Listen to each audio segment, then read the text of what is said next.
بسم اللہ الرحمن الرحیم۔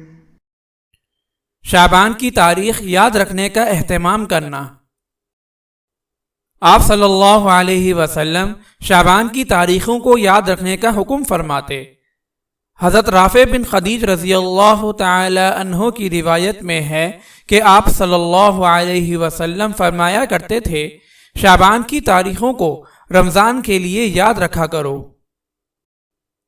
حضرت عائشہ رضی اللہ تعالی عنہ فرماتی ہیں کہ آپ صلی اللہ علیہ وسلم جس قدر شعبان کی تاریخ کو محفوظ رکھتے، اس قدر دوسرے ماہ کو نہیں محفوظ رکھتے تھے۔ حضرت حسن رضی اللہ تعالی عنہ سے روایت ہے کہ آپ صلی اللہ علیہ وسلم نے فرمایا، شعبان کی تاریخوں کو گنا کرو تاکہ رمضان کا چاند دیکھو۔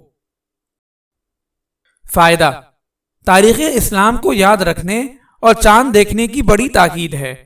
اس کی اہمیت اور ضرورت کو آپ نے بیان کیا ہے۔ اہل اسلام کو بخوبی یہ معلوم ہے کہ تمام اسلامی احکام اور عبادات چاند کی تاریخ کے اعتبار سے ہیں۔